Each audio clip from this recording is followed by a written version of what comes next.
Nothing Rhymes with Orange and Blue podcast.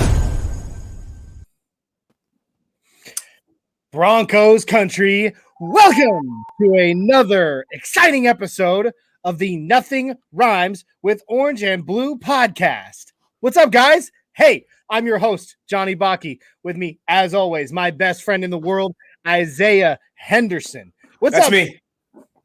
I have not seen you at all this week. This has been Yeah, weird. I know, that's the first. It's weird. Like for the past, 5-6 years, at least once a week. And I haven't Yes. seen you at all this week. It's wrong. I'll be back over there next weekend. Sorry, everyone. Still lagging. Apparently, it might improve if I move the Wi-Fi router and unplug everything and move it upstairs. So I'm working on it, trying to get faster internet and more hubs around the house. So trying to get there. But stick with me. We're going to get there together. Yeah, we are. It's good to have everybody in the house. We've already got some folks on. We got Richie Rich in the house, our boss man, Mundungus Creevy, Mo Bad, KB82, Bob Skinner. What's up, guys? It's good to see all of you. Can't wait. I cannot wait to talk Broncos today and let's just get on with it. You know what I mean? So here we go. Real quick, as always, if you like what you see, if you like what you hear, just go ahead and give us a like, a follow, subscribe, you guys. You know, I mean, we need them subbies right now. Right now, we are on the quest for 1,000. The quest for 1,000. Don't worry about it. I've never seen that sword before. Well, I have a sword, okay? And don't worry about where I got the sword, okay? I was there like a week and a half ago. I am a knight of the Mile High Round Table. Don't ask where I got my sword. Anyway. Well, now I need one. Where did you get that sword, Johnny? I was there like a week and a half ago. How did you get a sword so fast? I've had that sword for quite a while, actually. It's just been kind of hiding off in the corner of the man cave. What kind of people do you know? And how can I know these people as well? Don't worry about it. You already know all the people I know. It doesn't work that way. So anyway, we're on that quest for 1,000 subscribers, guys. So again, if you like it, if you like what you hear and see, like, subscribe, guys. It's a little thing you can do to help us out, right? Share the video. It takes 5 seconds to get it out there. Share it on your page, send it in a private message to a friend, whatever it takes. Just share it out there, guys. Comment. Let's keep the conversation rolling live. And if you comment after, we'll do our best to play catch up with you. All right. Hit that notification bell after you've subscribed. Those are the two things right there, right? I mean, they're quick, they're easy. Subscribe, notification bell. When we go live and you've hit that notification bell, it automatically will tell you that we are live. All right. You can find us, or you can find me on Twitter at Broncos Viking, and Isaiah over there at Word Over World with underscores between the words. All right. You can find us on Facebook, Nothing Rhymes DB4L, Nothing Rhymes Podcast on YouTube, and Nothing Rhymes with 2 underscores on Twitter. Okay. Give us follow us, guys. Check us out. All right. You can find us on all those. We go live on Facebook, YouTube, Twitter, and Twitch at 6543 every Sunday. Okay. Also, if you see below us, this is new. We added this week. We are members of the Mile High Roundtable. Okay. So on Facebook, YouTube, and Twitter, MHRT Podcast, or on Facebook, it's MHRT Podcasts with an S at the end. Follow us on all those platforms, guys. Give us those subscriptions, guys, because we're good people. We're good Broncos fans. We have good thoughts, and we just want to keep everybody involved. We want all of Broncos country involved, right? Because as I said before, we are on the quest for 1,000. All right. I need a sword. I don't want you to use the sword anymore because I'm jealous. You can't stop me. And if you try, I will use the sword on you. Okay. We need to get swords with like some type of logo or something on it for the MHRT or for this right here because Mobad just said it. Oh, go ahead. MHRT Knights.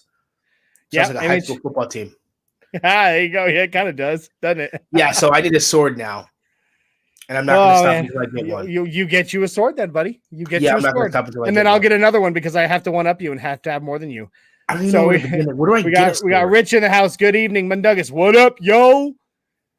We got Mo Bad in the house. Mo Bad in the house. What's up, Mo Bad? Hey, buddy. We're glad to have you here, man. He says he's chilling. All right, KB82 is in the house. Hey, what's up, everyone? Hope everyone's having a fun and safe weekend. Mobad actually responded to that. Where is it? I saw it a second ago. Where'd it go? Where did it go? Oh, man, now I'm upset. Mark Cortez in the chat. No, it was Rich. Mark. Fun, yes. Safe is debatable. So, Richie Rich, he's already getting started here. He's already said Chubb is gimpy. Never good when your Chubb is gimpy. Well, a little innuendo there, Rich. Never hurt anybody, right? So let's get right into it here. Our pass rushers have the worst luck. Yeah, and it's kind of I'm annoyed, but here we go. I'm bringing it up right now. Can you see that pretty good? Yeah, it's good. Hi, Mom. Johnny, right, your mom says hello. Hello, Mother. All right, so off on this report or this article, I mean, the report went out all over the place, but this article is from CBS Sports by Patrick Walker. Broncos Bradley Chubb underwent minor surgery, will miss OTAs, but is expected for training camp. So this kind of stinks. We can't catch a break. Well, I mean, it was a minor procedure. Okay, it is. Still. He says right here, undergone a minor procedure on the ankle that sidelined him at the end of the season for the final 2 games of last season. From what I understand, it says it right here, the specific procedure was arthroscopic surgery. So it was a small incision with a scope to remove a bone spur. And if you've ever had a bone spur, those are incredibly painful and they make it very difficult to walk, let alone run. And even more so, given how a pass rusher needs to be able to move, right? Need to be able to bend around the tackles and all that. Having a bone spur in there would be absolutely awful. So we just can't get our pass rushers on the field at the same time. Well, we had 1 year of Von Miller and Bradley Chubb. Then Bradley Chubb gets injured, gone for the season, and it's just Von Miller. The next season, Von Miller gets injured, and it's just Bradley Chubb. Now we're coming into 2021. Bradley Chubb has a minor surgery. So, I mean, we're not saying he's not going to do well. He's not going to progress. Not saying this is a sidelining injury, but, Okay, so Mobad asks us, come on, man, Corona, really? How about some ice cold Heineken? And and Boss Man says, or a Mountain Dew. Come on, dude. A Mountain Dew? We're all adults here. Come on, son. Heineken. Anyway, so yes, no, I'm not a Heineken guy. I never have been. Adon, our 6'10" Mexican says, salutations, Broncos country. What's up, buddy? It's good to see you. It's good to see everybody. It's nice to have everybody here, especially, now we've been gone MHRT and we made some new fans, some new friends. It's kind of cool seeing the same names, because it's like, hey, like this guy, I'm loving that. Mundungus says, oh, darn it, I clicked the wrong thing. Mountain Dew is the key to making 6 kids, just saying. Really? Because I heard it does the opposite, pal. I heard it does the opposite, but okay. But he has 6 kids, anyway, so apparently not. Back to the topic at hand. That's so a lot. Chubb is out for OTAs, which, I mean, they officially OTAs, phase 3 OTA starts tomorrow, which I'm excited about, man. Hopefully we'll get to see a whole lot more clips and stuff rolling out of Dove Valley from practices. So are they letting people back at the top of the hill at Dove Valley? Mm-hmm. Yep, people will be allowed to be at training camp again this season. Yeah, but anyway, hopefully we'll see some more clips and stuff coming out of Dove Valley. Drew Lock and Von Miller and all of our rookies. I mean, dude, I've been seeing some pretty cool clips of Quinn Miners lately. But anyway, OTAs phase 3 starts tomorrow. These last couple of weeks has been rookie mini camp and voluntary OTAs. Now we're going into OTAs. So Bradley Chubb will be out until training camp is the prognosis. Actually, I'm pulling it up right now. I'm going to look at because I forgot to look before it started. Do we know when training camp starts? That's what I'm looking up. Okay. I would for rookie minicamp, I would pay to watch Jerry Jeudy and Patrick Surtain just go at it just for about. You say Jerry Jeudy. I want to see Court take on Pat Surtain. The reason why I say that is because I want to see the 2 former Alabama playmakers and on the offensive defensive side who had to go against each other in practice at Alabama go against each other now. I'd love to see that. Right, I agree, and it'd be cool, but I'd watch Patrick Surtain versus Jerry Jeudy. I'd watch Kyle Fuller versus Cortland Sutton, and I'd see Baron Browning versus Noah Fant. Okay, so here I've got these dates up here, so I'm gonna go ahead and pull them up so that everybody can see them. All right. All right, so it says here, dates for off-season schedule. Training camp, as of yet, as far as I know, to be announced. But rookie minicamp was the 14th through the 16th of this month. OTAs, official OTAs, start tomorrow, May 24th through the 25th, and the 27th, and they'll have more OTAs June 1st, 2nd, 4th, 7th, 8th, 10th, and 11th. Mandatory minicamp, where all players must be, except for injury issues, June 15th to 17th. Training camp is to be announced. So, sometime after June 17th. Yeah, but that's about 4 to 6 weeks. That's about not bad. About four. I would imagine after the mandatory OTAs, they'll probably give them a week or so to just kind of relax before the hard grind, because training camp is when the grind starts, and that's when it'll be a lot harder on the players. They'll need a little bit of a break, so I imagine, but after the 17th of June, they'll get like maybe a week or two off, and then actual training camp will begin in earnest. So hopefully sometime around maybe June 28th or so, or maybe early July will be training camp. And then preseason is what? August is right behind it. Yeah. Well, you know what? And Mundungus put it here. Training camp is usually in the middle of August. Sometimes no. I think preseason is in the middle of August, because they have those Hard Knocks shows. So I know before. I think it's like late June. It's in July. It's in July. Sometimes I think there's been times, Mundungus, where there has been some. Okay, so there it is. Yeah, he even said three preseason games during training camp and then the start of the season. So they run, maybe they'll get a month off. Maybe they'll get a month off. Hopefully they're all smart, and if they're going to work out, they work out at team facilities. Let's just not. Which I think they will. But that's how that's going to go. So Bradley Chubb out until training camp, which I think he's going to be okay. Like I said, it's a arthroscopic procedure. How messed up my ankle has been and how many surgeries I've had to try to repair the damage from my wounds suffered in the Army. An arthroscopic procedure where they make an incision. The incision's about this big, and then they slide a scope in there, and they do there's little tongs or with teeth. They clip it stuff. Well, I think what's also going to be good for him is I'll tell you right now, I had one arthroscopic procedure, and versus the other 5 ankle surgeries that I've had, that one I was back on my feet pretty quick. It heals fast, and it's a lot less painful. So I think having Von Miller there is going to help as well, because what it's going to do is for both of them, when you're the sole primary pass rusher, and that stuff, the going hard and the twisting and turning by yourself every time, and the offensive linemen are focusing on you and double teaming you, that takes a wear and tear on your body.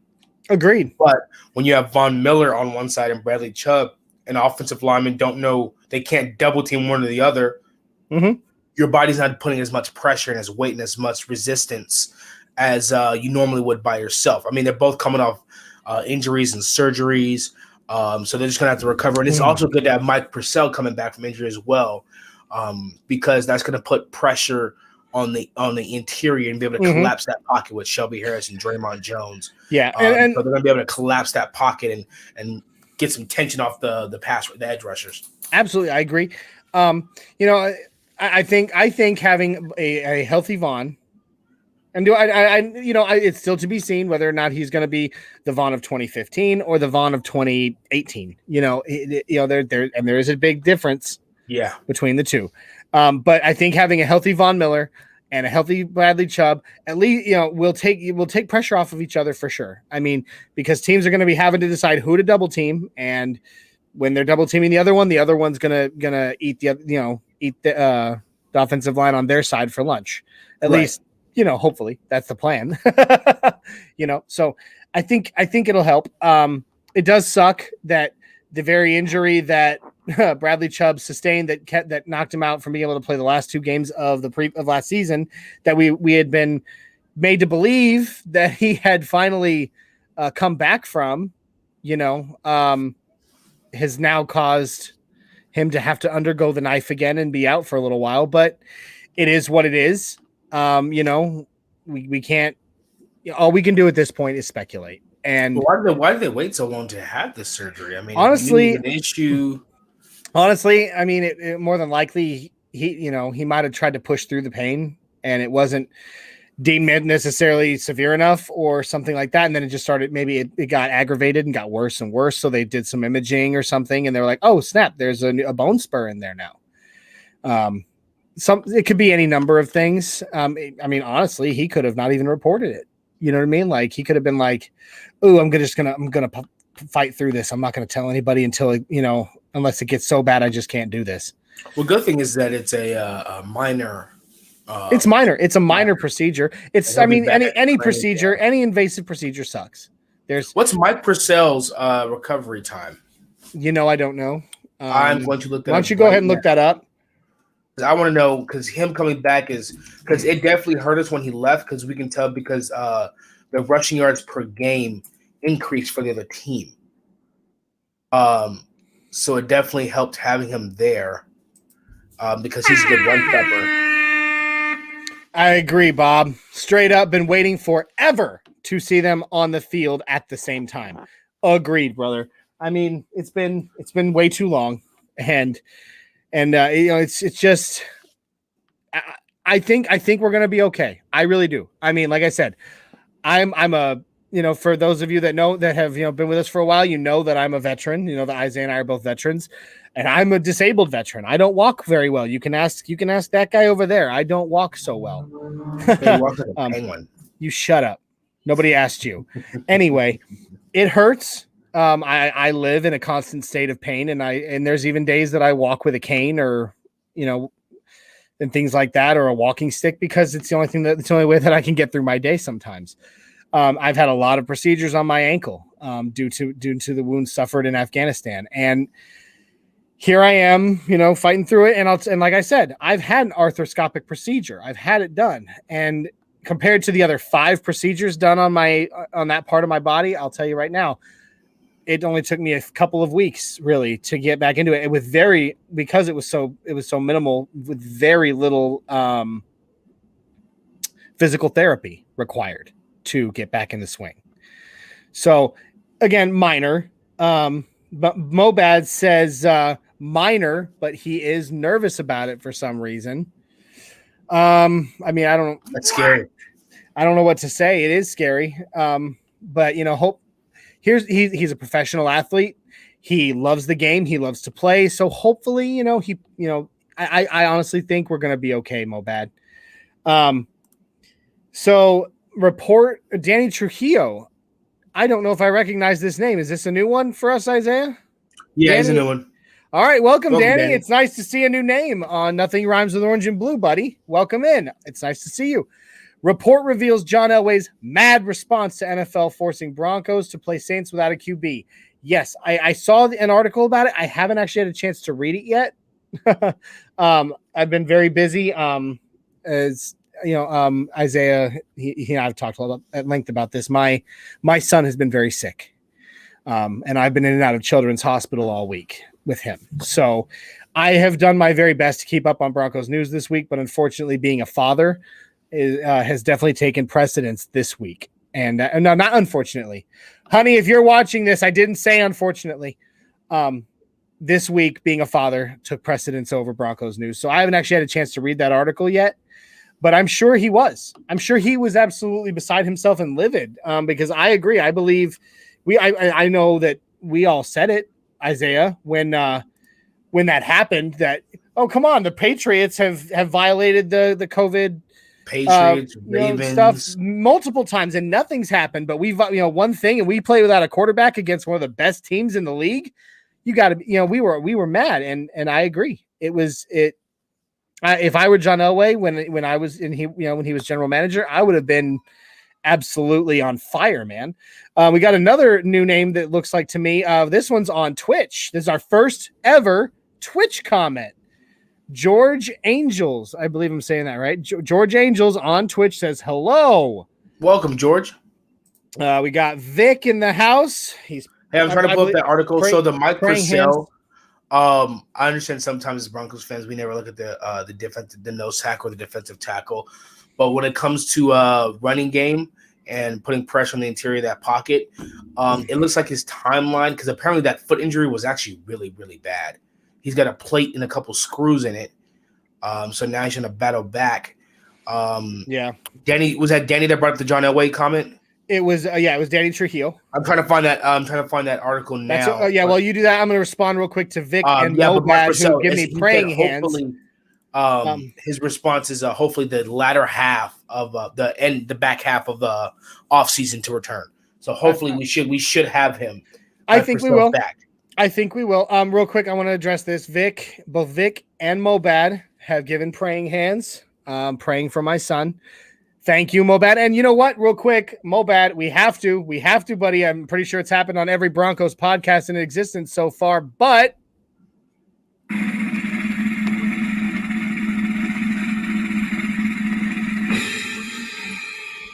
oh yeah, Mobad is a father. Congratulations. Yeah, I saw that. On the birth of little Malik Badri. We are so excited. I'm so excited for you, brother. I'm going to tell you right now, Isaiah can't attest for this, because he has just chosen thus yet not to procreate. Being a father is the greatest journey. It is the best thing. I love my kids. Sometimes they drive you nuts, but it's the greatest. So congratulations, Mobad, on little Malik. Dude, raising a Broncos fan, right?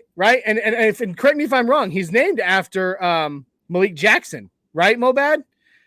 If I'm right, let me know, because that's awesome. That's awesome. So we're gonna call him Lil Mobad or Mobad Jr. You let us know. It could be Lil Mobad or Mobad Jr. No. He's Malik Badri, so he's like my bad. My bad. Oh, my bad. My bad. Hold on. No, okay. So boy number 3. Boy number 3. So you know what? All right, cool. Hey, bud, but I still Mike says middle name is Mundungus. Yeah, okay. Malik Mundungus Badri. I like it. That's awesome. But anyway, okay, boy number 3. Congratulations. I too have 3, and they're all boys as well. So I always tell people, and I joke, and that real men make men. So well done, my friend. But that's awesome. Yeah, he says yes, sir. Named after Malik Jackson. True Broncos fan, right here in the house. Oh yeah, Malik Jackson. If you're watching, Mobad named his son after you. So be grateful. That's what's up, man. So hey, again, congratulations, buddy. So all right, Bradley Chubb's out until training camp. I think he'll be back. So and we're looking at my you said Mike Purcell back end of the offseason. So probably closer to August time frame. He may play hopefully he can play a couple snaps of the preseason games, but if not, he may be out for maybe 1 or 2 weeks, but he should definitely be back next season. So the question is, we did. So I see what they're doing. That's why I picked up Stevens from the Vikings just in case Mike Purcell isn't back and healthy. Makes sense now. Yeah, I see what they're doing. Hey, can you see this on the screen, Johnny? Yeah, I'm bringing it back up. All right, so John Elway, you go ahead and talk us through it, buddy. It's your article. Okay, John Elway believed NFL applied a different standard to Broncos, enforcing game versus Saints QB. What? Couldn't agree more. Couldn't agree more. See. Let's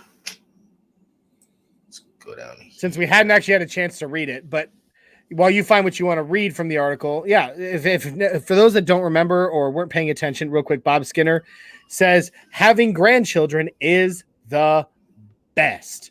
That's awesome. Yeah, her grandchildren's even better. I'm not there yet, but I can't wait. Someday I'm very excited, and I've told my oldest son, who's old enough to know what I'm talking about, you better carry on the name. So shout out to Bob Skinner's grandchildren. I don't know their names, Bob, but shout out to them from us at Nothing Rhymes with Orange and Blue, and those of us at MHRT Podcast. Hopefully you are raising them right, Bob, and they're being raised as Broncos fans. Because if not, we're going to have a serious discussion. Got to keep it in the family, right? So anyway, for those that don't remember, last week, week 12, just the week leading up to the game against the Saints, our entire quarterback room violated, the mask mandate put down by the NFL, and they were I believe they were caught on camera in the facility, in close proximity with their no masks on. And as a result, the NFL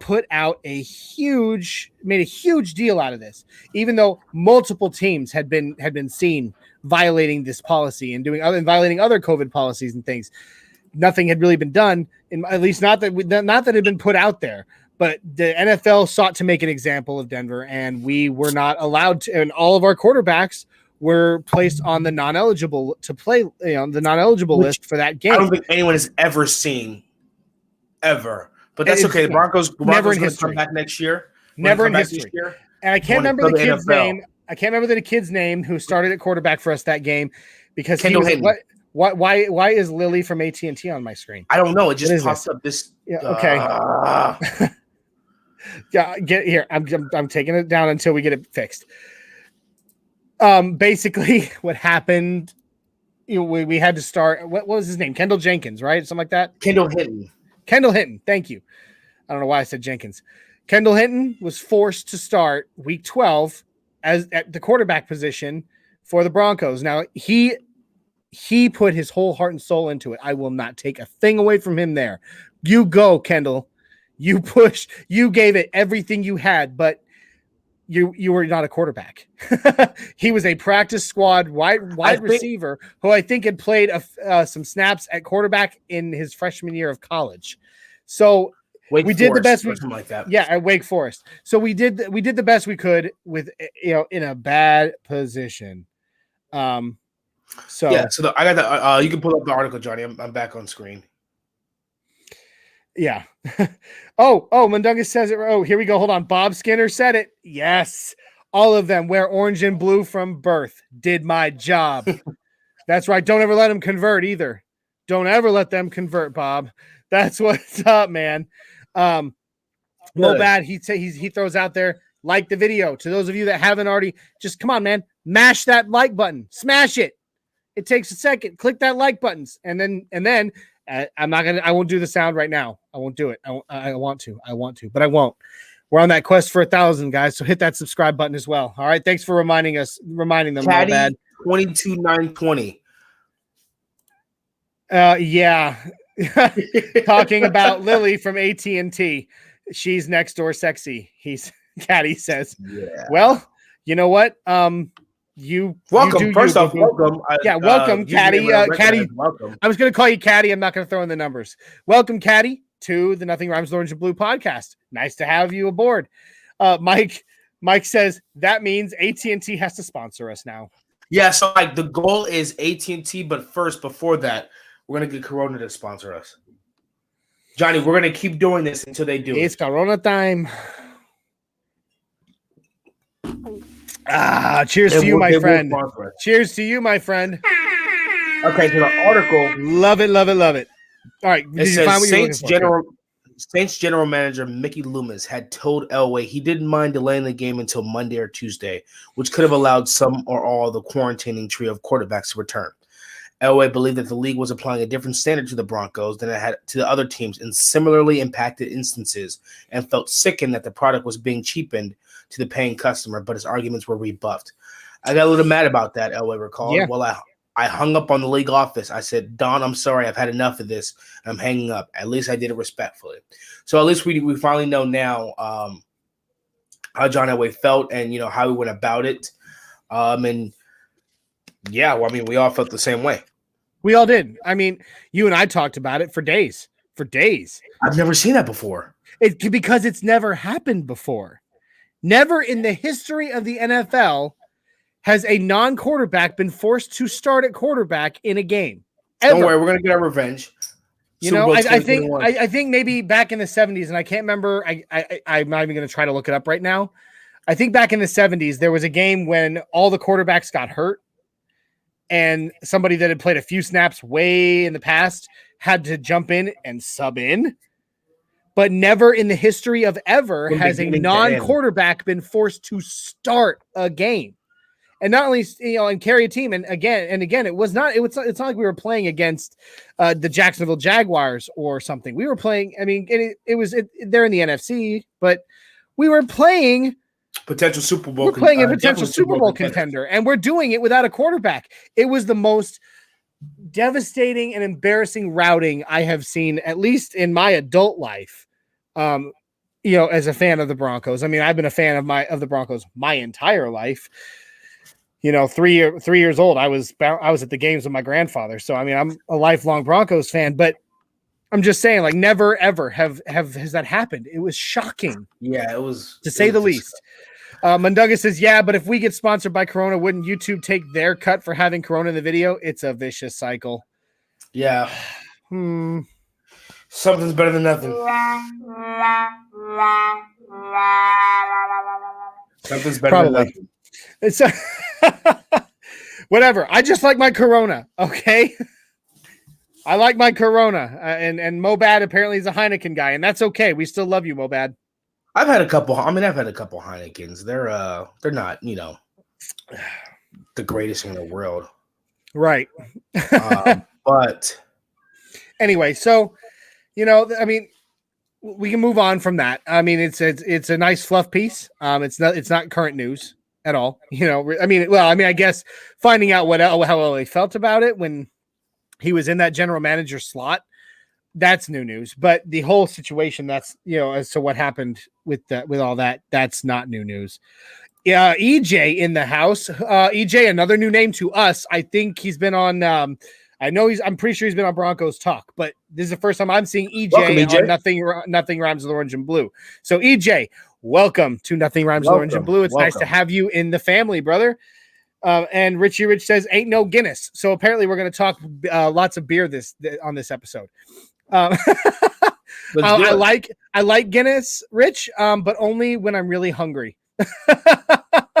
It's that thick.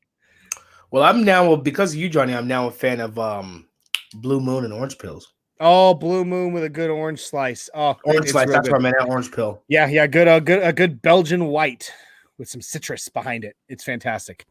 All right, so continuing to talk Broncos. Aaron Rodgers. What? Aaron Rodgers. Okay. So it came out that Aaron Rodgers is in talks or close to closing a deal with the Green Bay Packers. Oh, and I think it was Zach shocking. Coleman who tweeted that he used the Broncos to get his deal. Broncos country. I think. Is anybody actually really shocked about this? No, I mean, I think the quarterback talk is done in Broncos country. I think we can. It needs to be. There's no more quarterbacks. We got Drew Lock. We got Teddy Bridgewater. I think it's okay. I think Aaron Rodgers was the last bit of hope. I mean, there's some people out there that are still hoping for Deshaun Watson, but that situation hasn't been cleared up. That's not going to happen anytime soon. Right. Okay, Aaron Rodgers. Russell Wilson got his contract.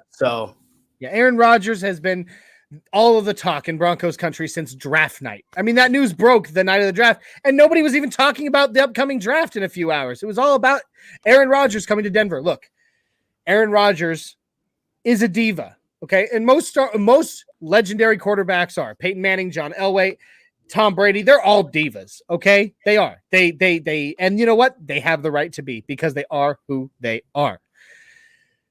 But he's also a genius. And what he did, he used the Broncos. I mean, he used them. Oh, he played the Broncos like a fiddle. Okay. And he used the Broncos to further his cause. He 100% knew that if he continued to push it out there that he wanted, and he wanted out, and the house is rotten, and the boats are rocking. That eventually the Green Bay Packers would break down because they don't want to lose a future Hall of Fame talent. He's got the leverage because he just won MVP who may not be, who is 38 years old, but he's still making waves in the NFL even at 38 years old. Okay, and he just won MVP, so he just won MVP. They're not going to let him go, and he knew that if he kept that conversation rolling, if he kept it going, eventually the Green Bay Packers were going to offer him money, and not just a little bit, a lot of bit of money. Mm-hmm.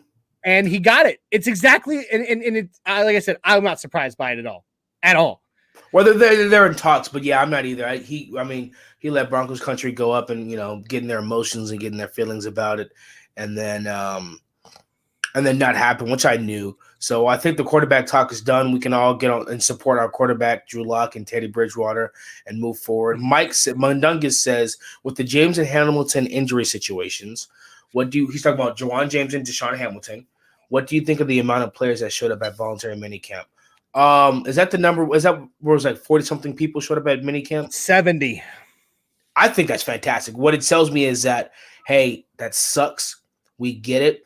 But at this point in time, I think right now the Broncos are like, hey, winning means more than our contracts right now. Because if you don't show up, you're like, oh, my contract, I don't want to get injured. I don't like the way they're doing this. You're like, okay, that sucks. I get that. It means several things. It means several things. So here's what it is. Only 2 real veterans didn't show up to minicamp. Justin Simmons and Brandon McManus. Justin Simmons. No, I'm sorry, 3. Sorry, 3. Justin Simmons, which I don't know the whole story there. Not sure. Nobody really does. I don't think with knowing Justin Simmons, I don't think he's a holdout. I mean, he doesn't need to hold out. He just got his monster contract. I don't think it's anything like he's on. He's Teddy Bridgewater. Teddy Two Gloves. He wasn't there. They said he was going through. He was taking care of some. I think it's like a transitional process that he's going through right false. now. He was having a baby. Like I said, a transitional process. He was having a child. He was having a child. We'll let that slide. And in fact, on Thursday night on our MHRT podcast, Mundunga said that obviously proves that Mo Bad is actually Teddy Bridgewater. No way. Yeah, Mo Bad. I like it. You are our Teddy Two Gloves, brother. So he was out, and then Brandon McManus, which no shock there. He's the union rep. He's the union rep for the NFLPA. If he showed up, he's a true diva. Well, he is, but again, he's still the NFLPA's rep for the Broncos. So if he showed up against the union, I'm pretty sure the union would have drug him through the mud. So he stuck to his guns and he didn't show practice. He's been missing a lot of kicks last season. We're in agreement. He's no Jason Elam. And my buddy that I used to be pen pals with in Afghanistan, Matt Prater. Which, by the way, I'm going to try to reignite. I've been working on reigniting that the conversation with Matt Prater, who used to write me when I was in Afghanistan, and see if maybe can't get him on the show. That'd be kind of fun. So anyway, Caddy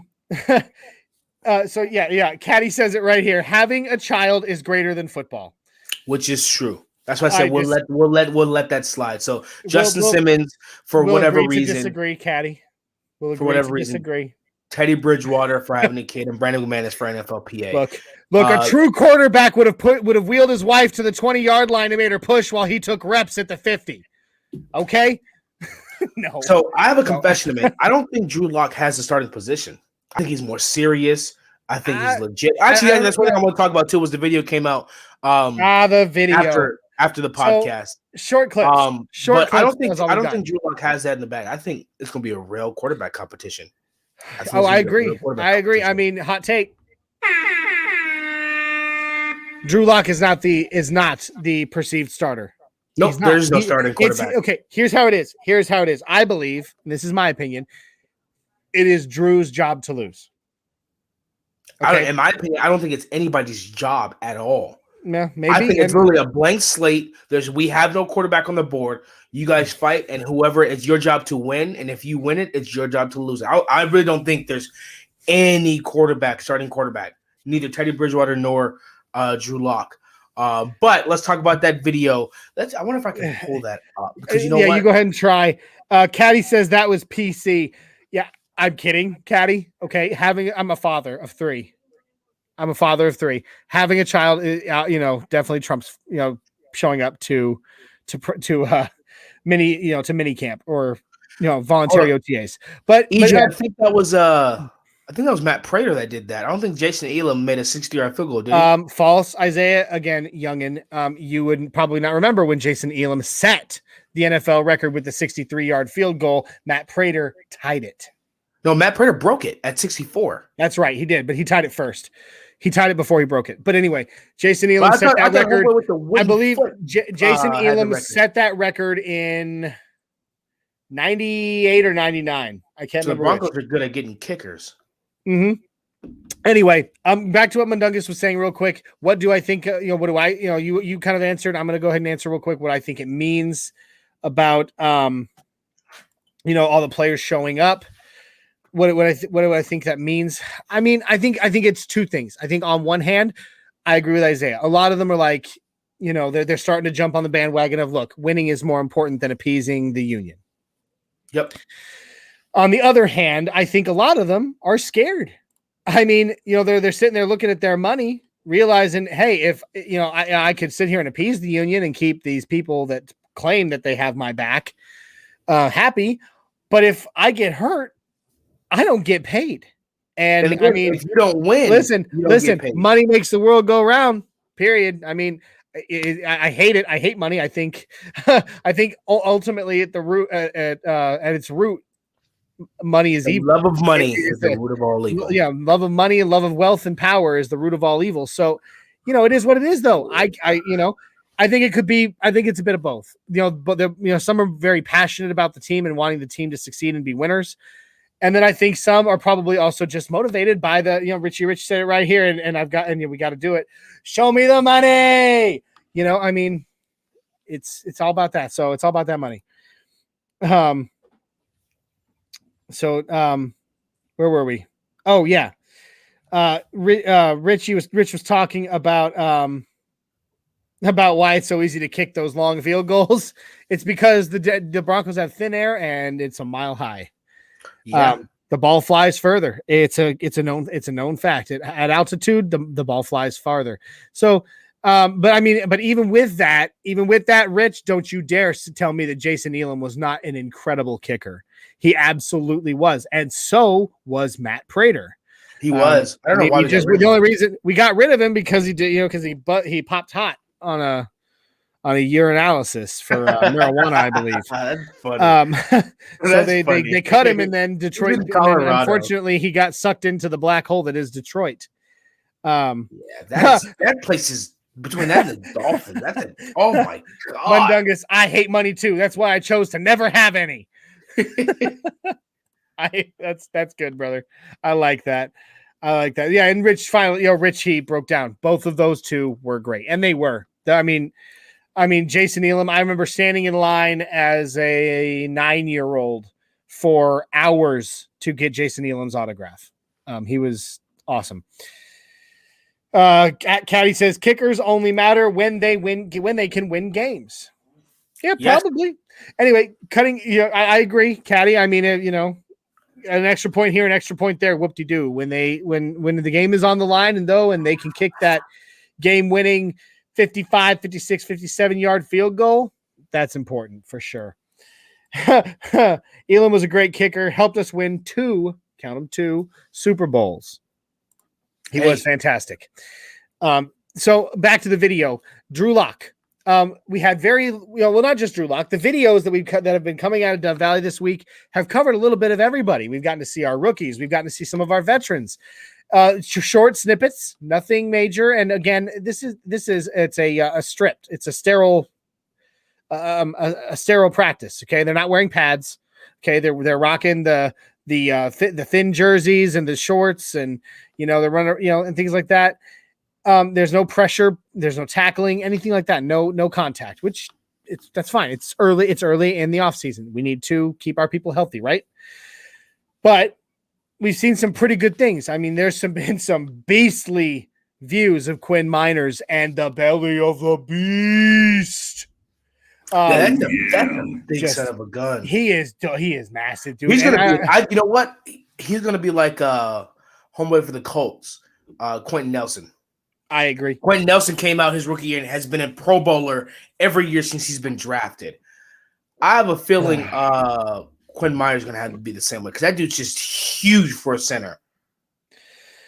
Mundunga says a lot of division overlock in Bridgewater, but honestly, if we win, I don't care who the quarterback is. Agreed. To which Bob Skinner says, whoever wins, I will support.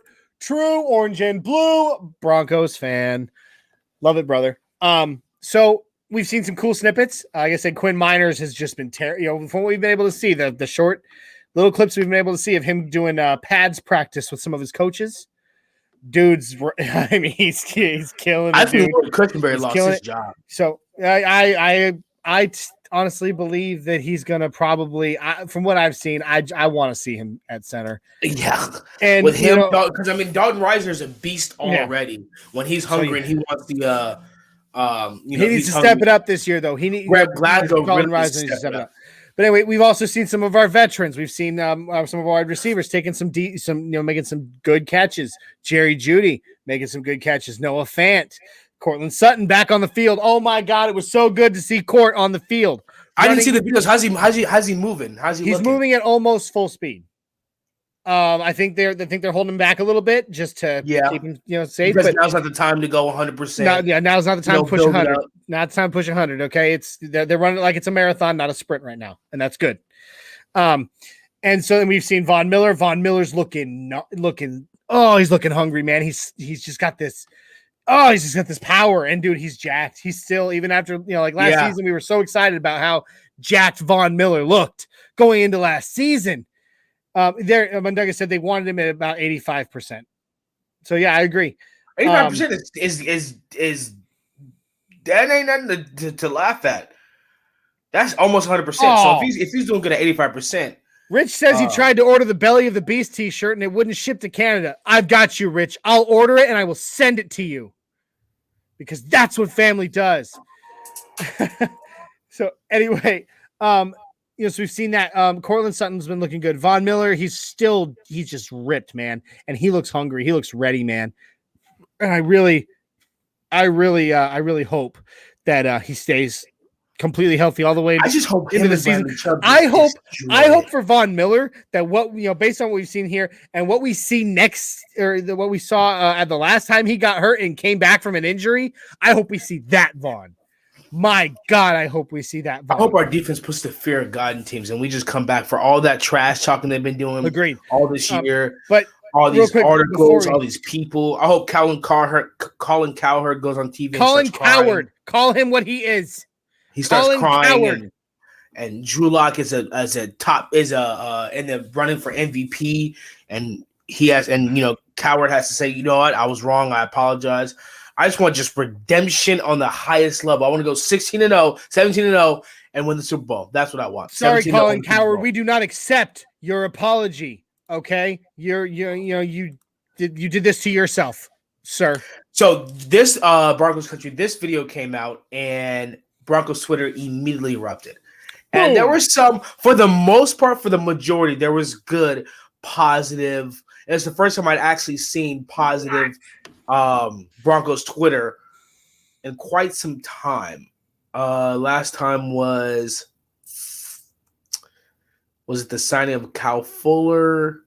No, I think it was maybe drafting Javonte Williams. There was pretty positive, but this was pretty positive. You still had your normal people who are like, oh, well, this doesn't show much, which I agree.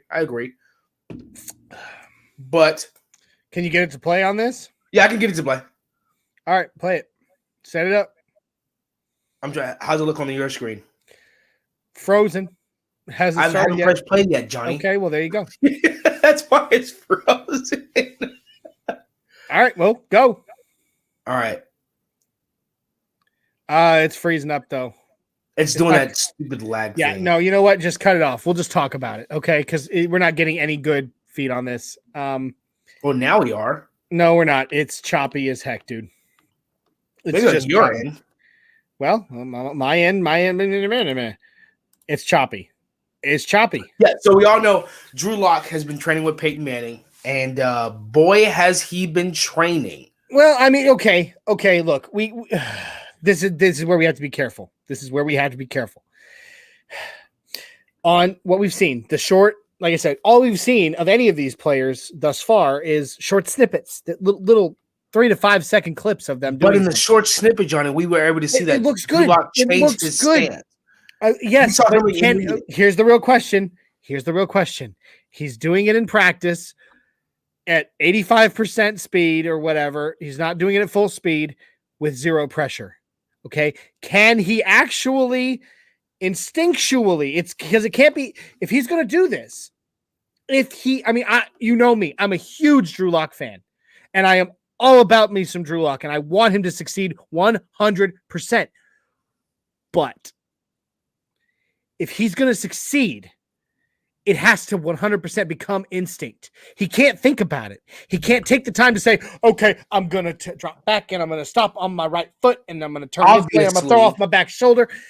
If he's going to, obviously, but I'm saying it's a start. It's a start. 3 to 5 second clips, in the 3 to 5 second clips, we were able to automatically see, wait a minute, he's standing like Peyton Manning used to stand. Footwork, mechanics, all look much better. And the look on his face, he's now that's what I want to talk about. For no point intended, he's locked in. The looks on his face, like, me and Johnny were talking about it too, because I called him and woke him up. Yeah, you woke me up. I had 1 hour to sleep before work that night. I was like, hey, watch the video right now. And I told him, I said, what do you see? And Johnny was like, determination, pure determination. I mean, last year he was laughing and joking. I mean, if you saw at the end of that video, when it was time to end practice, Drew Lock was the one calling the huddle, putting his hand in the air first. So he's really stepped into that leadership role. And everybody said it. They're like, hey, this is they're like, yo, he's in a different headspace. Right now, you're gonna see a different Drew. Everybody said, they're like, yo, this dude's here every day. There's something different about him. And we got to see a small snippet. But it was good. It was great. Look, like you said, okay, I agree, because that's the first thing you asked me. What do you see? And I'm pretty sure you said you noticed his footwork, and then I brought up the look on his face. Mm-hmm. Well, first I said a haircut. Yeah, at first you said the haircut, but because he did. I like that. I like that haircut though. It's slick. It's more slick. serious. But the look on his face, like up last season, going into last season, when teammates. Real quick, I'll address Mundungus's comment here. I'm glad Locke's starting stance looks better, but I'm not buying into it until he is in the process of getting hit and maintains the good processes. Don't trust him yet. Hashtag progress had to happen. I agree 100%. I'm just pointing out the optimism. The brighter side is yes. Hey, there's something. And EJ agrees. Can't really judge if Locke improved until he's in a live game, not practice. Yeah, but no, I agree. Like you asked me. Just point out the little things. Yeah, you asked me on the phone, what do you see? And I said, his focus. Look at his face. So going into last season, whenever one of his teammates was asked about, what's it like playing with Drew Lock? What's Drew Lock like? Most of them commented on his swagger. Yeah, he's got this swagger, and it makes you want to follow him, and all that. And I agree, he does. I mean, he's a cool dude. Like I said, I say it every week. I went to Mizzou. I've been a fan of his through his entire collegiate career because he was my college quarterback. But he's got the swagger. People, he definitely pumps people up, and people love to follow him. He's got that personality. That what's the word I'm looking for? Magnetism. Magnetism is a good one. Yeah, he's got that magnetism. He draws people in. And that's all anybody was talking about. Justin Simmons was one of them, just constantly like, he's got this swagger, man. And he and you just want to play hard for him, and all that. And that's great. But then when what happened this season, and again, I will say, whether you want to say I'm making excuses or not, it's not all Locke's fault. Last season was a show. Okay, it was a joke because there was how do I put it this way? I think it was our second episode ever. I said last season was the perfect storm meets Murphy's Law. Yeah. It's like what can go wrong will go wrong, and it all went wrong as bad as it could go. Yep. So it's not all Locke's fault. Now, again, not making excuses for him. He did not show us what he needed for us to be convinced he's the guy. He didn't.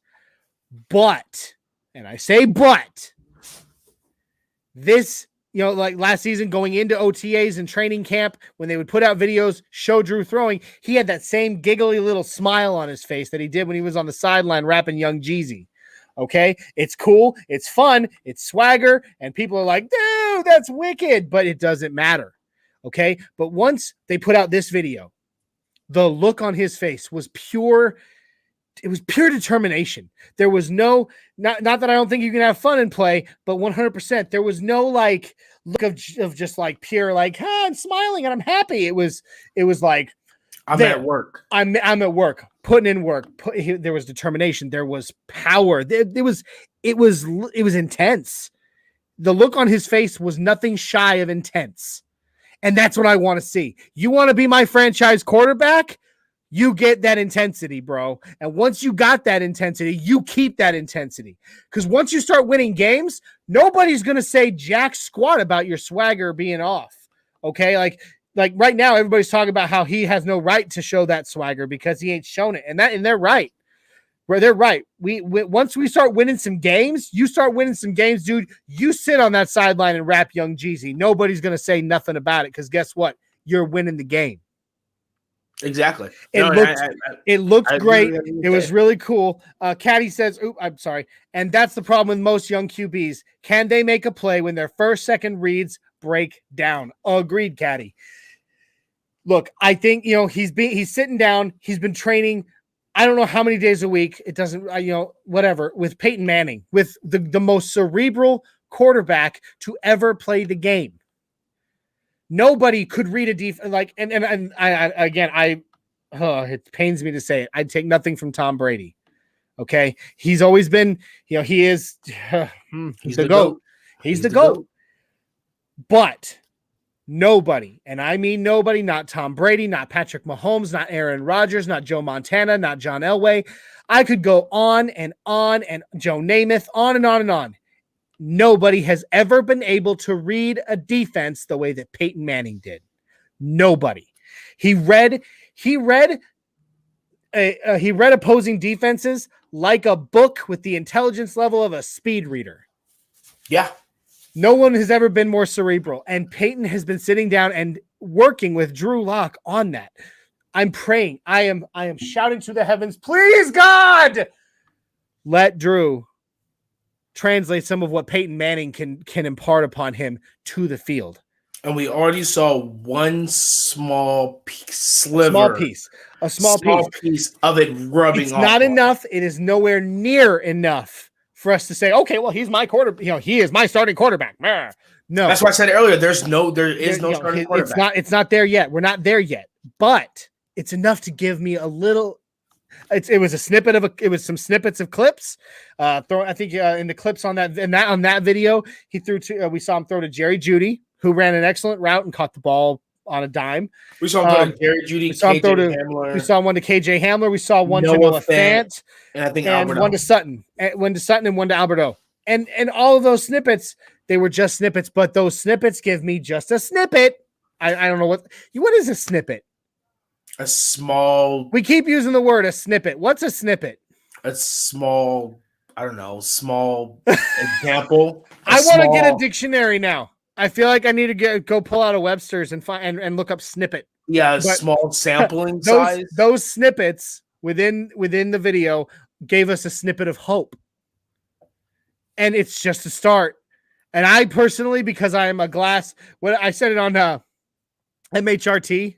When in their comment stream the other night, someone, I remember who it was, asked Mundungus and the guys what they perceived, what they predicted the Broncos ending record would be. And mostly as a joke, I put in there 18-0, baby, because I'm a glass all full kind of guy. And no, I'm a realist. I believe we're going to go about 10-7. Yeah. Maybe 11-6 if we're lucky. Yeah. But it just and yes, again, Glenn, if you're watching, I know I said 18-0. I used a number that it doesn't exist for that reason. It was a joke. Calm down. Hold on, Johnny. Anyway. I need to see something. Okay. Oh, that's what I thought. So Anyway, Hey, Dave it was Glassman, we miss you, buddy. Come back. We miss you, buddy. yeah. Hopefully, you Where watch is it later, Dave? I haven't seen Dave on today. Yeah. Shout out to Dave Glassman. Hey, buddy, when you watch this later, shout out to you. I want to talk And about also, something. real quick, I have to apologize to Dave, real quick. If you give me a second to do that, Dave. When you see this later, I must apologize to you. When we had the Mad Fanatic on last week, and I was talking to him, I was calling him Drew. I accidentally called you Drew Glassman, our number one fan, Drew Glassman. I apologize, bud, because I know your name. You're Dave Glassman. You're OG, and you're our original number one fan. So, Dave, I'm sorry I called you Drew. I will never do it again. I promise. Please come back. Please don't hold that against me. Come back. We miss you, Johnny. Dave. Thanks, Johnny. You're welcome. He left. You're welcome. He's not here because you called him Drew. I'm sorry. He only sorry. asked for one thing. Oh, and by the way, I don't know if you noticed, but I wanted to bring this up at the beginning of the show when he commented. Kenneth Booker has officially changed his YouTube name I saw that to immediately. KB82. So there it is. It has stuck. Mo Bad at KB82. We're not Mo done Bad yet. We're not done. No, we're not done. We're not done. By the way, we're gonna call our fans. I think we should come up with a name for our fans as well, like as a whole. Nothing rhymers or whatever rhymers or something. I don't know. We're gonna work on that. I want to bring something up. Week 1. This is going to be one of the most interesting games to me because we play the number 1, we play the Giants, and the most people are like, okay, whatever. But Drew Lock, Daniel Jones, year 3. The Giants have completely surrounded the Daniel Jones with talent the same way the Broncos have completely surrounded Drew Lock with talent. What? So they're in very similar situations where, hey, this is it. You have no excuse. But I will say this. Oh, yeah. Watching the NFL channel, and I tweeted this because I just didn't understand it. They're talking about, are the Giants Super Bowl contenders? Is Daniel Jones a Super Bowl quarterback? And I'm like, him and Drew Lock are in the same year. Drew Lock has had better numbers, but yet you bash the Broncos, but then say, are the Giants Super Bowl contenders? And, someone brought to me, he's a first-round quarterback. They jumped and picked him up from Duke, and That's all it is. Drew Lock is a second-round quarterback. It's So all about the same way with Drew Lock versus Deshaun Watson, his first year in Houston, and we won. This is going to be Drew Lock versus Daniel Jones. Who is the better third-year quarterback? Who has learned the most? Who did the better job of surrounding them with talent? See, what the Giants have done is they brought in a bunch of free agents, and some of them are one-year contracts. Most of the people surrounding Drew Lock are rookies or people who've been on the team who just got their contracts extended. So week 1 is going to be huge. Daniel Jones year 3 versus Drew Lock year 3. Who's the better quarterback? Who's improved the most? So, if Drew Lock is a starting quarterback, which I think he will be. But I do too. I think And I think Drew Lock's a better quarterback I than know Daniel when Jones. Dungus disagrees with us, our boss man at MHRT disagrees with us vehemently on that. He believes that Teddy is going to take the job. And that's okay. That's okay. One thing I love about being part of a night of the Mile High Roundtable. I'm calling it that from now on, Mundungus, and I don't care if you don't like it. One thing I love about being a night of the Mile High Roundtable is that we all have opposing viewpoints and we can talk to each other, but we do it intelligently and we have fun while we do it. So, you know what I want? I want in this corner right here. Well, we're gonna move. Me and the wife are moving, so I want right here in this corner of my man cave a damn knight, orange and blue knight, and he's holding a sword, and on his chest it says MHRT. We can make it happen. And then one day when we all MHRT goes to a game together, we all wear them into the stadium. Dude, do you have any idea, even in the wintertime, how hot it would be in a suit of armor? Nobody asked you, Johnny. You know what? I don't care. Dream. I'm a knight of the Mile High Roundtable. So am I. Let me dream. And then I'll let you dream, and then I'll let you pass out in the stands. We don't wear it the whole time. So then, during the game when they put us on TV, all MHRT puts the swords in the air. Will they let us in with swords? No. We'll sneak them in. So not even a chance. So we'll sneak them in the night before. And then during the game, we go to the spots where we remembered. We take out the swords and we have spray painted on here MHRT And I'm like, what's that? And we have our swords and like it stands for Mile High Round Table, unite, and then that stuff. Yeah. But I do want one of those Yeah, night you know dates. what? We'd get arrested. Yeah, but it'd be worth it. You know how many people would get subscribed to our podcast? Hey, those guys got arrested for being knights. I like them. I want one right here. All right, so real quick, I want to put this up here. Caddy says, "Go Aurora Central Trojans." Hey, Caddy, I went to Longmont High School, so Longmont High Trojans for life. But I'll go ahead and give a shout out to the Aurora Central Trojans, one county over from where I grew up. EJ says, "I think Bridgewater wins the job over Locke," and hey. That's your opinion, and I'm cool with it. And there's a chance it could. I mean, there's a great chance that Locke poops the bed, and Teddy suddenly is the Broncos starting quarterback. There's a chance. That's a good problem to have. Whoever wins their job, but I still believe okay with it. Yeah, but I still believe that Teddy's ceiling is just above Locke's floor.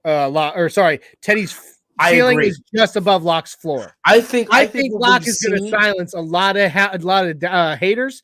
Not that I'm calling anybody who's skeptical on Locke a hater. Okay, I want to talk about that. Just because I tell you that I like Locke does not mean I'm calling you a hater if you don't like Drew Lock. Look, you can dislike his play. You can be a skeptic that he's going to step up. But for me, he is still our quarterback. He's still where it rocks orange and blue. So let's be supportive of him. That's all I'm asking. Okay. I think we've seen from Teddy Bridgewater. I think Locke's going to silence not only the haters, but I think he's going to silence the doubters too. I don't think there's anything more from Teddy Bridgewater we can see. I think we haven't even. And the reason why we say Teddy Bridgewater is because Teddy Bridgewater is, from what we've seen from Teddy Bridgewater, the average to maybe barely above average play we've seen from him, if that. Is better than what Broncos country has had in the last 5 years. So you take away Drew Lock, Teddy Bridgewater is the best quarterback the Broncos have had in the last 5 years. Agreed. And we have said multiple times, and we're going to start rolling this back, guys, and getting ready to get out of here because we're at an hour and 9 minutes. We have said it, even good or average to good quarterback play with the weapons the Broncos have right now gets us in the playoffs. Yes, and I think Teddy Bridgewater is that. He has that potential. Quarterback can take away Drew Lock, but I think he's hit his ceiling, like Johnny said. I mean, we've seen what he can do. He's 28. He's not throwing 55 touchdowns to 5,000 yards. Not saying it's not possible. Bounced from team to team to but team. Exactly. To team. And I think Drew Lock is barely getting in. He's now learning how hard he really has to work. And Mike says, I haven't forgotten. I haven't forgotten. I have not forgotten him. No, he did. No, he did, and that's why. But in the I just believe encompassing of his whole career, you take his whole career, including that on the Saints, it's average to barely above average. I mean, that one season where he stepped in when Drew Brees was out those 5 games, I think they went 4-1 or 5-0. I can't remember. He did really great. I do not take away his time on the Saints, but that's why Carolina signed. No, yeah, Carolina signed him. But average to above average, and I think Drew Lock. I think Teddy Bridgewater's here. He just can't seem to get it done when he's the starter. That's I think he steps in for Drew Brees, and boom, he's rocking it. He steps in, then he goes to Carolina where he becomes the starter, and it fell apart. It wasn't there. I think Teddy Bridgewater's here. Real quick, EJ has officially given a name to our fan base. NRW Crew. Nothing rhymes with crew. Nothing rhymes with crew. And welcome to the NRW Crew. Thank you for the name, EJ, and we're going to keep it. All right. So hashtag NRW Crew. All right. Yes. So I think Teddy Bridgewater is barely above Drew Lock, but you have to take into account, I believe Teddy Bridgewater's already hit his ceiling. I think Drew Lock can surpass it. I really think Drew Lock can be 55 touchdowns, 5,000 yards like Peyton Manning season. I think he can get there. I mean, that'd be amazing. I would love our bar is Patrick Mahomes' play, which is equal or close. Patrick Mahomes is a great player, great numbers. I don't think we have to get to Patrick Mahomes' play. I think Deshaun Watson's play. I don't think even if we had to, we could get the Patrick Mahomes play. That Patrick Mahomes is a one in a. He's Patrick Mahomes.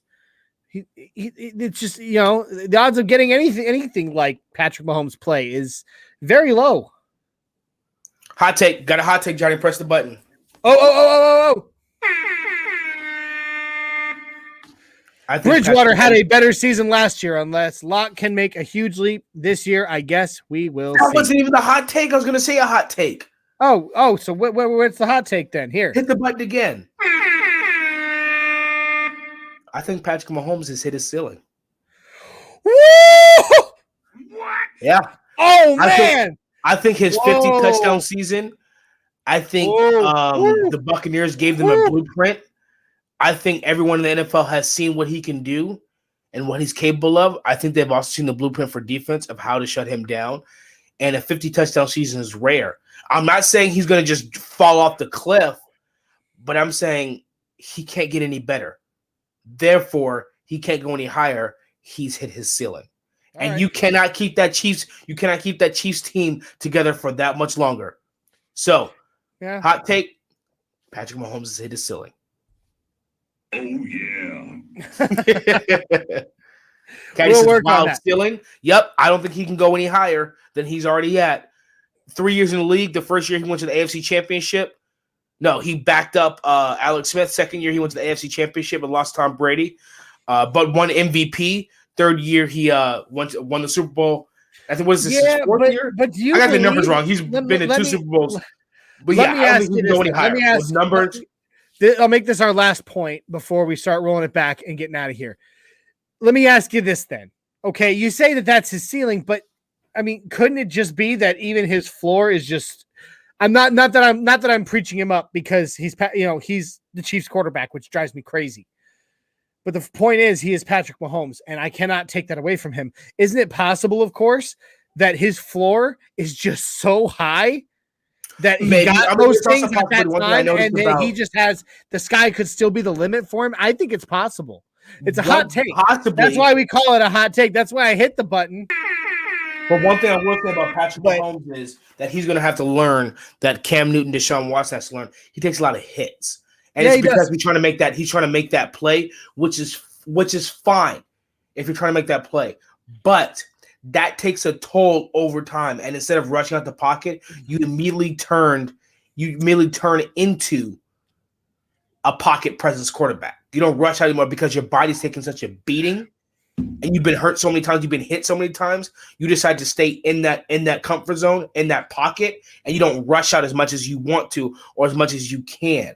Therefore, that takes away another part of your game. So Mundungus basically saying what you're saying is his floor is his ceiling. Which would make him neutral. Yeah.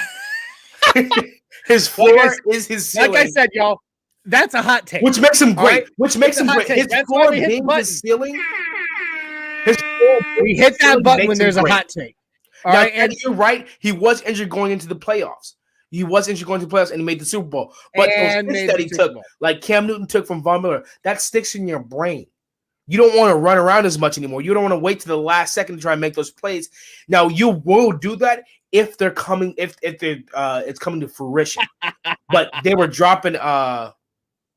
He's neutrally. Yeah, he's freaking off. That's what I said. That's what makes him great. Is that his floor is being his ceiling, and he's that good is incredible. So but when you take those hits, you remember those hits. And I think he's going to remember those hits. And I think he's not going to try. Now, if you're making those plays, if you're waiting to the last minute, you're throwing across your body, throwing in the middle of defense, and your players are catching them, you're getting first downs, and you're scoring touchdowns. You're going to keep doing it. But in the Super Bowl, they were dropping the passes. They were riding the money. They're dropping it. That makes you say, I don't want to keep doing this if you're not going to be catching it. So it's going to make him, I'm just going to stay in the pocket. And I'm just going to throw these passes. So, yeah, you're actually right, Mike. His floor is his ceiling. But with that being said, he can't go any higher than that. Dodge, duck, dip, dive, and dodge. That's exactly what he was doing. Oh, man. I have to read it in Patches O'Houlihan voice. Rest in peace, Rip Torn. Dodge, duck, dip, dive, and dodge. But, rest in peace, Rip Torn. Favorite movie I ever saw him was Men in Black. But I think. So we gotta roll it back, buddy. We're at an hour and 16 right now. Yeah. So yeah, hot take. Patrick hot Mahomes take. has hit his ceiling. Okay, Isaiah has thrown out. This is not my hot take. I want everybody to know.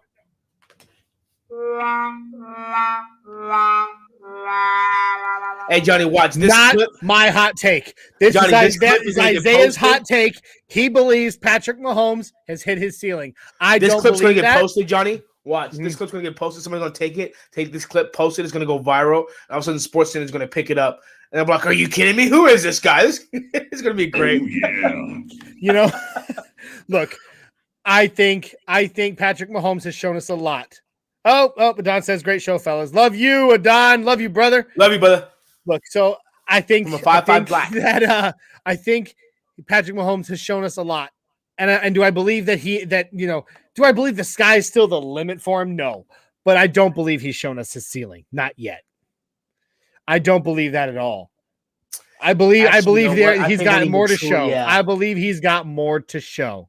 You know what? That being said, that is got to be the end, guys. It's an hour and we're an hour and 17 minutes in. I'm sticking to my guns. You go ahead. You stick to those guns. I'm sticking to my guns. Not changing it. 121. Okay, I'm not going to sing the song. All right. So, 21 guns. Fun. All right. If we keep singing, we're going to lose all of our fan base. So, even though one of us can sing. Anyway. Yeah, me, duh. Yeah, whatever. Fun stuff. So, real quick, guys, that's going to be it for us today. But we're going to go ahead and roll it back. All right. If you liked what you saw, if you liked what you heard, would you quit? All right. You know what? One of us needs to drive. Okay. Either me or you. I'll drive. You do the talking. I'll drive. Fine. You drive. Like, subscribe, share, comment. Guys, all right. I'm going to say it. Isaiah, get ready for it. Get ready for it. We are on the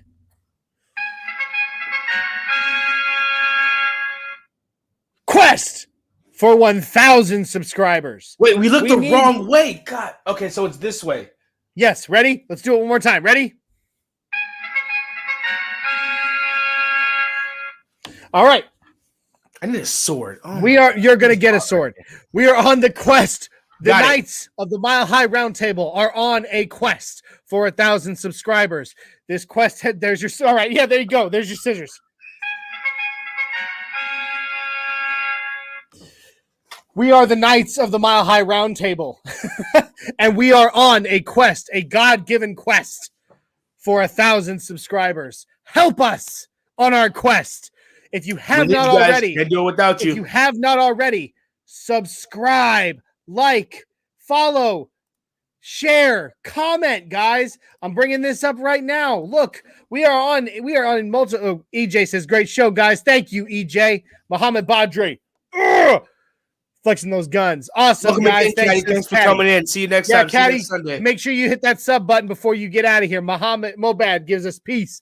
Great job, gentlemen. Go Broncos, says Vic. Guys, you can find us on our personal platforms at Nothing Rhymes DB4L. That is Denver Broncos for life. On Facebook. You can find us on wrong side. There we go. YouTube, Nothing Rhymes Podcast, and on Twitter, way over there. Nothing Rhymes with 2 underscores. Again, pulling this back. All right, here we go. What the world? I gotta take this down. There we go. You can see beneath us MHRT Podcasts on Facebook, YouTube MHRT Podcast, and on Twitter at MHRT Podcast. Please, guys, if you like us, follow us on the ones above and the ones below. We would love to see you guys on all of them, okay? We are officially members, Knights of the Mile High Roundtable, but we still have our own stuff, that we do. We talk to people more on this stuff. I personally talk to people more who comment and, whatever on these than I do on these. Those are, Mundungus, he kind of deals with those, but we're still a family. So both of them. Got it? Cool. Like, subscribe, share, quest for 1,000. Oh, that's right. Thank you for reminding me, Mundungus. Do not miss our other shows. Oh, real quick. I'm gonna go real quick. I'll get there, Mundungus. I promise you. Nothing Rhymes or worangeblue.sounder.fm. If you want to listen, just listen to us. If you don't want to take the time to sit and watch a video on YouTube or on Facebook or on Twitter or on Twitch, you just want to listen, like maybe we're around the house doing some housework, or you're driving, you can go to our website at nothingrhymesworangeblue.sounder.fm to listen to the audio bite, or just go to Spotify, Stitcher, Google, or tune in to and search us, Nothing Rhymes Podcast, or Nothing Rhymes with Orange and Blue Podcast. You can type in both, it works. And you will find us on there on any one of those, and you can listen to our episodes after the fact. That's awesome, right? Okay. That being said, Mundungus wanted me to remind everybody, so I'm going to go ahead and go into this part. We have multiple shows on MHRT, okay? So Tuesday is Broncos Talk with a 6'10" Mexican and Richie A, our favorite Mexican and our favorite Canadian on one show. Huh, but wait, opposite sides of the border. You got up here, down here. Yep. Our favorite Mexican and our favorite Mexican and Down our favorite here. Canadian Up here. and they're on one show called Broncos Talk. And That's this cool. Tuesday, That's actually really cool when you think about it.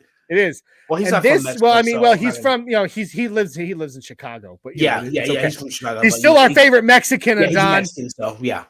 On Tuesday on Broncos Talk, they will have a Raiders fan on the show. Oh my God. Let's have some fun with this, guys. We can razz him a little bit, but let's hear what he has to say and what he's going to get believes their season's gonna destroyed. look like, right? So Take it Broncos easy on him, Talk, guys. Broncos He's gonna Talk, get annihilated. YouTube, Facebook, Twitter, and Twitch 7654. On Thursday, our flagship podcast is the Mile High Roundtable MHRT podcast. All right, that is on Thursday. Don't miss it on YouTube, Facebook, Twitter, and Twitch 7654. Don't miss it, guys. We have one last thing that we are getting this out there. I'm going to say it every episode until it's a thing. We are getting this out there in the world. I will not rest until it is announced over the PA at Mile High Stadium. No matter what company's name is on it, it will always be Mile High to me. When it is said over the PA at Mile High Stadium, Mile High 5 and the entire crowd claps above their head, I will not rest. 4 count beat. Mile High 5 is first 3. On the 4th, you clap above your head. Are you ready, Isaiah? Let's do it. And are you ready, NRW crew? Here we go. Mile High 5. Yeah, we got that one. All right. Take that one, Dungus. We love you, NRW crew. We love you, Broncos country. We will see you next week. Man, it has been a good show, and we cannot wait for more Broncos news. We are out. Deuces.